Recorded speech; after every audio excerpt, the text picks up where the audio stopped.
원천중 3학년 여러분, 16번 학습지 무장 독립운동의 전개입니다.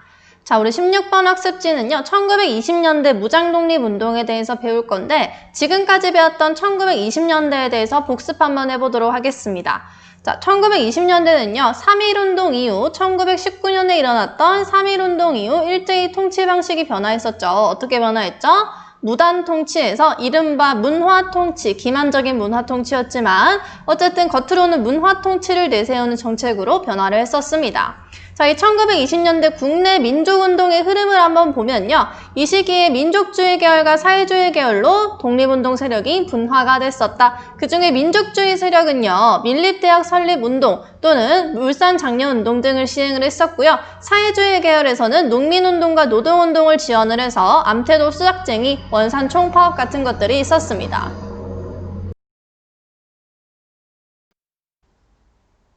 자, 우리 계속해서 보도록 하겠습니다. 1920년대 국내 민족운동, 학생들은요, 60만세 운동과 광주 학생항일운동 같은 것들을 주도를 했었다. 자, 그리고 1927년에는 신간회라는 단체가 만들어졌는데요. 이 신간회는 비타협적인 민족주의 세력과 사회주의 세력이 서로 연합해서 만든 국내 독립운동 단체였습니다. 자, 이런 것들이 1920년대에 전개가 되고 있었는데요. 그럼 똑같은 시기에 1920년대 무장 독립운동, 주로 국외에서 진행된 무장 독립운동은 어떠한 것들이 있었는지 16번 학습지에서 알아보도록 하겠습니다.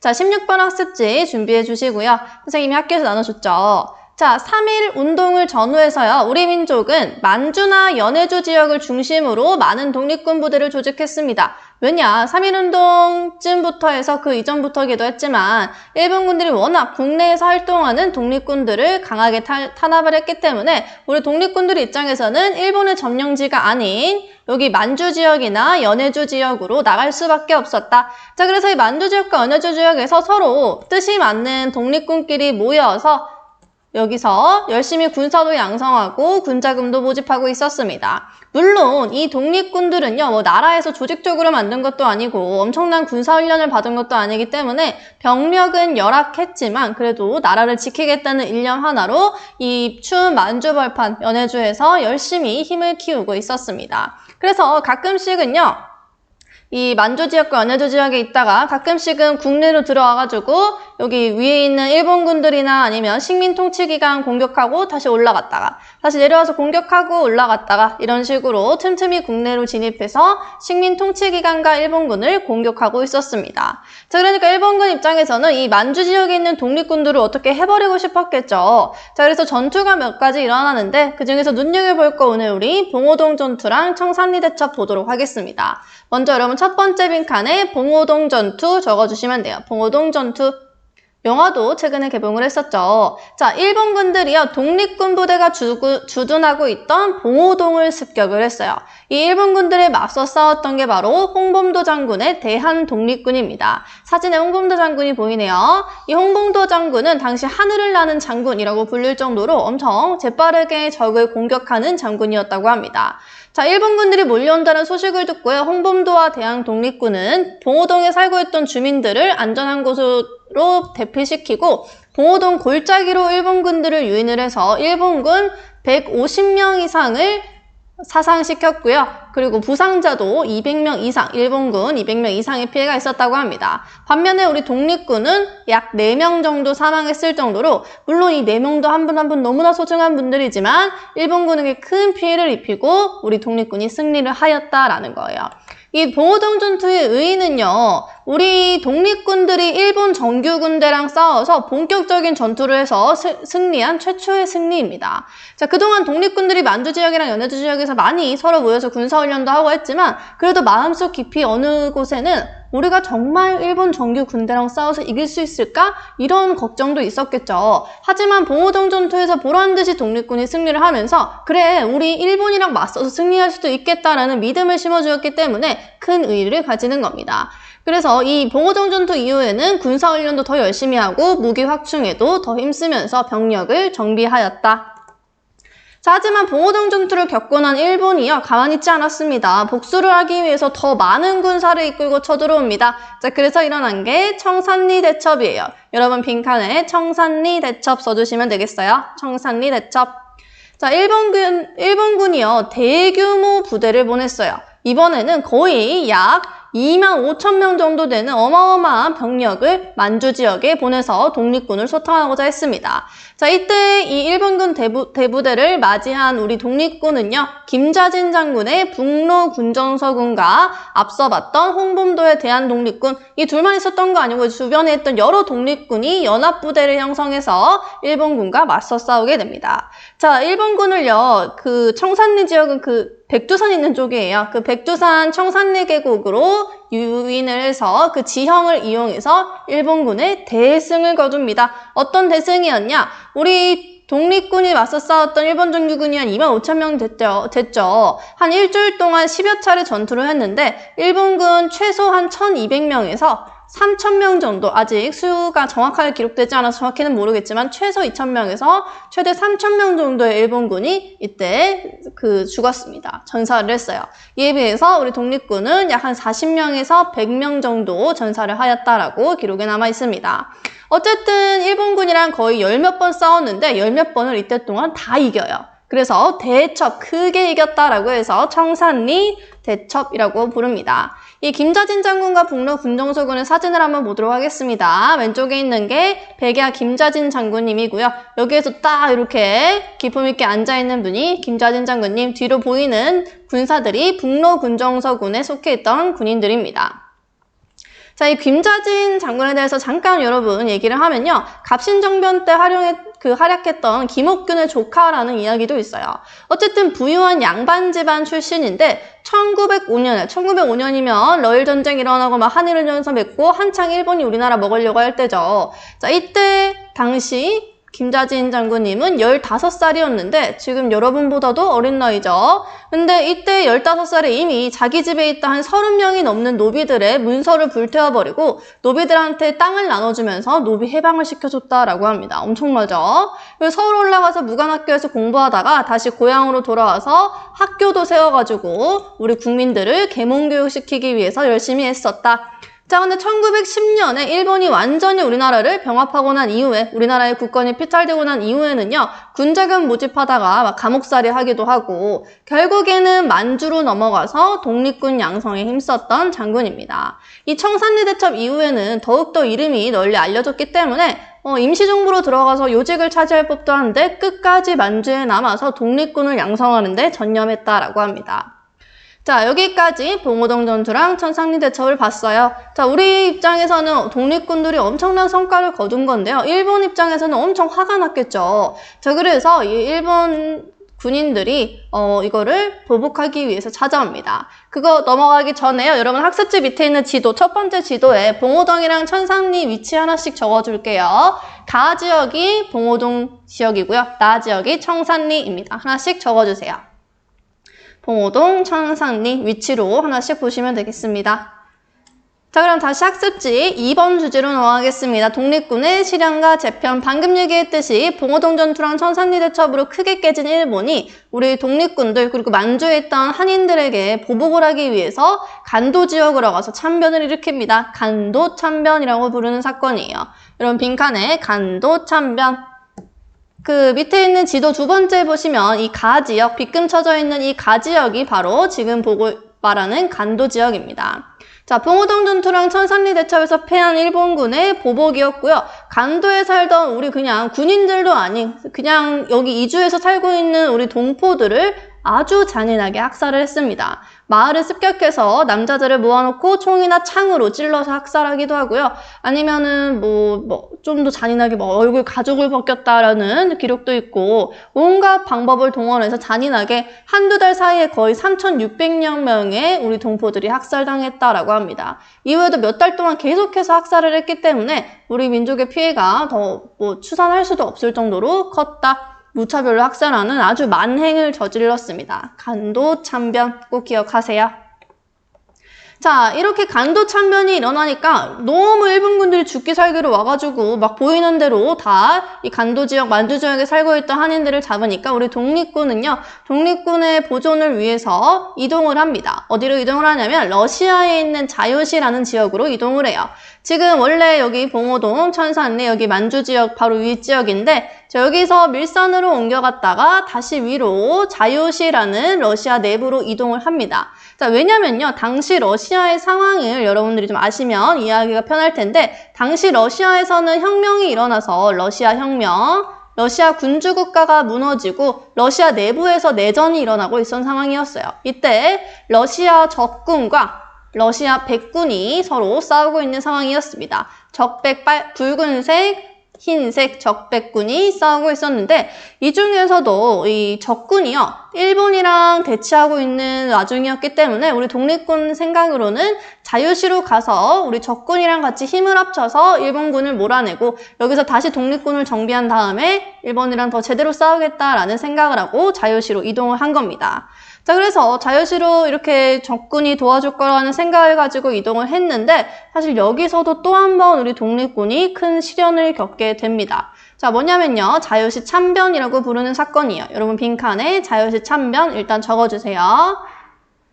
자, 자유시로 이동한 우리 독립군들이요, 러시아 적군, 빨간 군대라고 했죠. 붉은 군대, 적군에 의해서 무장 해제를 당합니다. 이게 갑자기 무슨 일이에요? 자, 여기 자유시에서 만난 러시아 적군이랑 우리 독립군 내부 사이에 세력 다툼, 뭐 서로 갈등, 오해 이런 것들이 생겨서 러시아 적군이 우리 독립군을 무장 해제시키려고 했고요. 여기에 거부하는 과정에서 많은 우리 독립군들이 큰 타격을 받게 됩니다. 도움을 얻으러 자유시까지 갔다가 오히려 참변을 당하게 된 상황입니다. 자, 자유시 참변을 당한 이후에 우리 독립군은요, 다시 어쩔 수 없이 만주로 돌아옵니다. 만주로 돌아와서 다시 만주 지역에 있는 우리 한인들을 잘 모으고 세력을 재정비하기 위해서 3부를 조직하게 돼요. 참의부, 정의부, 신민부입니다. 따라해보세요. 참의부, 정의부, 신민부. 지도로 보면요, 만주 지역에서 자, 요 정도 참의부가 다 관할을 하자. 요 정도는 정의부, 요 정도 신민부 이렇게 서로 관할 구역을 나눠서 참의부, 정의부, 신민부 세 개의 부를 세우고 다시 한번 독립운동 세력을 재정비하게 되었습니다.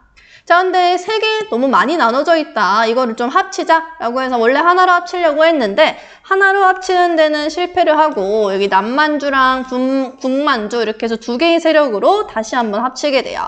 그게 3부 통합운동입니다. 참의부, 정의부, 신민부를 통합하려고 했고요. 사상과 이념의 차이를 넘어서 하나로 만들자라는 움직임이 3부 통합운동입니다. 그 결과 국민부와 혁신의회라는 두 개의 부로 다시 한번 재편이 되었다. 여러분 학습지 빈칸에 국민부, 혁신의회 하나씩 적어주세요.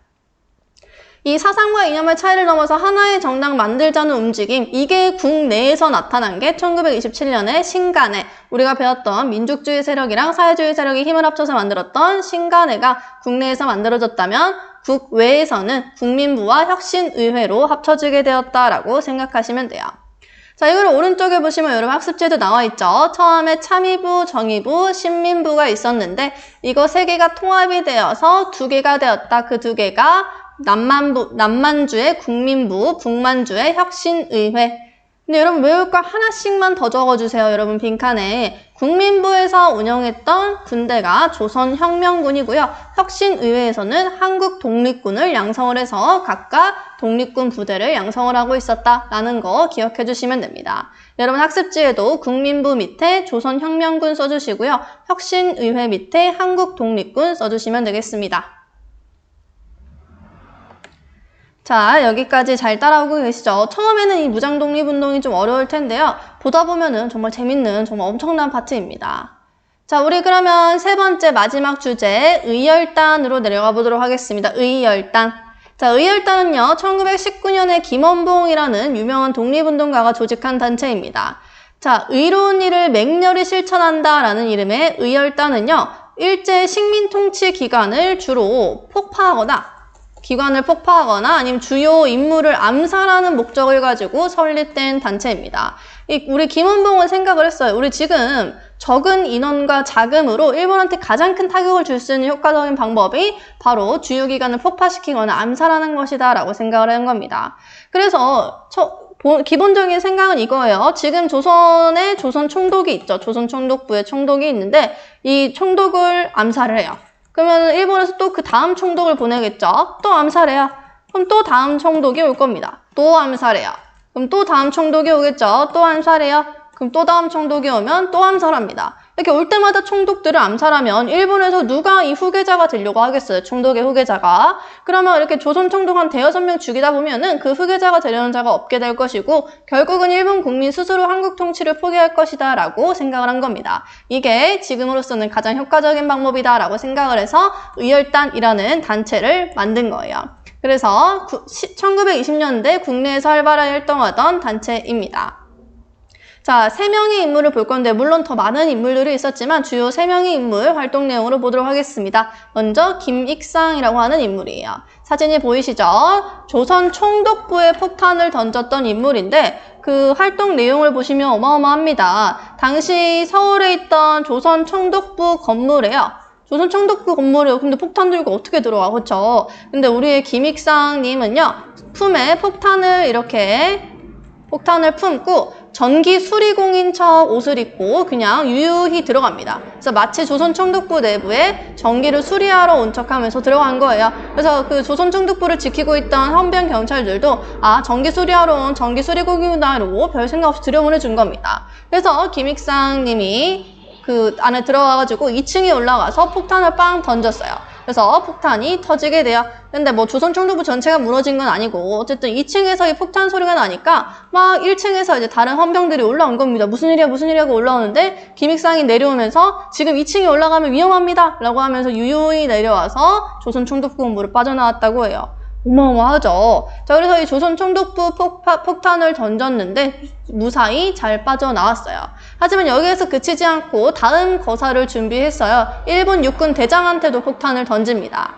근데 사실 이 시기에는 폭탄을 만드는 기술이 엄청 발달되지도 않았고 녹슨 폭탄도 많았기 때문에 폭탄을 던져도 터지지 않고 불발되는 경우가 안타깝게도 많았는데 김익상이 일본 육군 대장한테 던진 폭탄이 불발돼서 성공하지는 못했지만 그 당시에 피하지 못하고 일본 애들한테 체포당해가지고 한 20년 넘게 감옥살이 하다가 나와서 마지막에는 안타깝게 암살당하는 인물입니다. 어쨌든 어마어마한 우리 김익상님 봤고요. 그 다음에는 김상옥 독립운동가에 대해서 보도록 하겠습니다. 김상옥.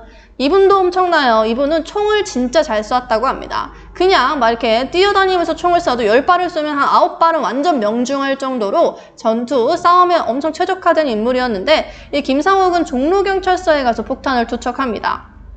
이게 당시 종로경찰서인데요. 우리 독립운동가들을 많이 탄압하던 곳이에요. 그래서 종로경찰서에 폭탄을 던지고 다시 피해가지고 어디 숨어 있었는데 그 숨어있던 집을 누가 밀고를 한 겁니다. 그래서 김상옥 독립운동가가 당시 숨어있던 집 주변에 일본 경찰이 한 14명이 포위를 해서 김상옥을 잡으러 왔어요. 이거 몇 개죠? 한 14개 되겠죠? 자, 근데 14명이나 경찰이 둘러싸고 있는데도 불구하고요. 김상옥은 총 쏘면서 빵빵빵빵 일본군들 맞추면서 무사히 탈출해서 다시 다른 곳으로 은신처를 옮깁니다. 자, 그래서 다음 거사를 준비하고 있었는데 안타깝게도 이 다음 은신처도 또 일본 애들이 알아내요. 근데 일본 애들이 이제는 14명 갖고 안 된다는 거 아니까 최소한 400명 정도 막 엄청난 일본군들을 이끌고 이 집을 둘러싸게 되는 겁니다. 최소 400명이고요. 일본군들이 한 1000명이 왔다라는 기록도 있어요. 어쨌든 그 많은 일본 경찰이 이 집을 에워싸고 김상옥 한 명을 잡기 위해서 다 모였던 겁니다. 자, 김상옥은요, 총을 들고요, 주변에 있는 집, 가옥 한 5채 지붕을 막 넘나들면서 일본군들이랑 엄청 멋지게 전투를 벌입니다. 그래서 일본군들한테 열심히 총을 쏘다가 그러면서 막 지붕 타다니면서 도망 다니다가 결국에는 총의 탄환이 얼마 남지 않았다는 거를 알고 자기 머리에 스스로 권총을 쏘서 마지막에 자살하게 됩니다. 스스로 자결을 한 거죠. 자살이 아니라 탄환이 얼마 안 남았을 때 스스로 자결을 하였다. 자, 그래서 나중에 이 김상옥의 가족들이 김상옥의 시신을 봤을 때 시신에 총 11발의 총상이 있었다고 해요. 자기 한 발은 자기가 자결한 거고 나머지 10발을 일본군들한테 맞았다라는 거예요. 그렇게 맞으면서도 끝까지 일본 경찰 한 명이라도 더 죽이고 가려고 애썼던 인물이 의열단의 김상옥이었습니다. 자, 마지막으로는 나석주인데요. 동양척식 주식회사 기억나시죠? 동양척식 주식회사에 폭탄을 던지고 그 이후에 일본 경찰이랑 총격전을 벌였던 인물 나석주라는 인물도 있습니다.